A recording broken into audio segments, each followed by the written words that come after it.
Hey everyone, welcome. I'm Monica Dunlap, your local real estate agent with the Totally Bought Houses team, brokered by eXp Realty. So today, you're gonna listen to this one because it's some good stuff. How to win as a buyer in this market. If you're a buyer out there or thinking about being a buyer out there in this hot sellers market, it is tough and can be tough. But here are some quick tips and hints to how to win as a buyer in this tough market.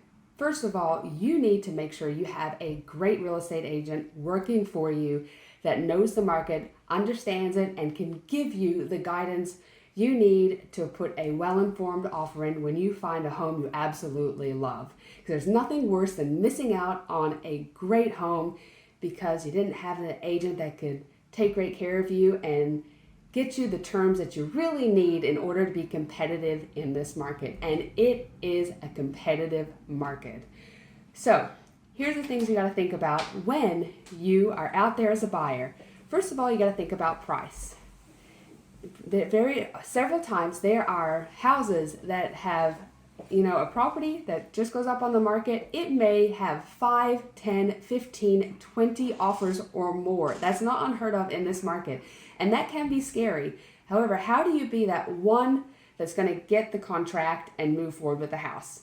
First of all, you're going to look at price. If the house is listed for $200,000, it's probably going to go for higher than $200,000 as long as it's priced correctly, okay?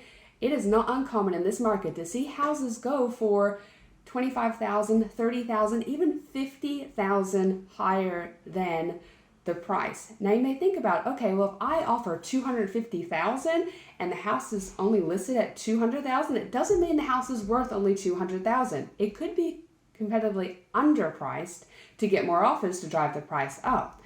So you got to think that's a $50,000 gap. What about an appraiser? What if the appraiser is only saying this house is worth $225,000? Then the seller has to come down to $225,000, right? Not always, because in this market, if it doesn't appraise, the seller can probably put it back on the market and get another buyer for it and sell the house at the price they want. What I'm seeing and what we are seeing is that sellers, or as an offer, as a buyer, when you put an offer in for, again, if it's $250,000 and the house is listed at $200,000, they have an appraisal contingency saying that, hey, I'm willing to buy this house. I'm going to offer $250,000. However, if the appraisal comes in at $240,000, for example, I'm willing to bring that extra $10,000 difference to closing. And that's what we're seeing. Buyers bringing offers with $5,000, $10,000. I even had one this weekend where a buyer had offered $20,000 to cover just in case the appraisal didn't work out. And that's quite a bit of money. So that's something you want to talk about with your agent. Is that the right option for you? However, if it's not the right option, we have other options in this market. Other than price and waiving an appraisal or paying the difference in appraisal, you have an inspection you can waive. And that's very common nowadays. Now, I would never say don't get an inspection. Get an inspection, but what you do is when you get the inspection, you let the seller know that you're not going to ask for any repairs unless they are more than $1,000. That still protects you as a buyer, meaning that you're not going to ask for little things that may be wrong with the house. However, you're going to ask for major things if the HVAC doesn't work or there's something majorly wrong with the house foundation-wise. You still get out of the contract, but also you can ask for those repairs, because here's the thing, the seller's going to have to put that house back on the market if there's something majorly wrong with it and you back out, and they're going to have to disclose that and get it fixed anyway. So you still protect yourself there. But that's huge, is saying, hey, I'm not going to ask for any repairs. Another thing is a delayed possession.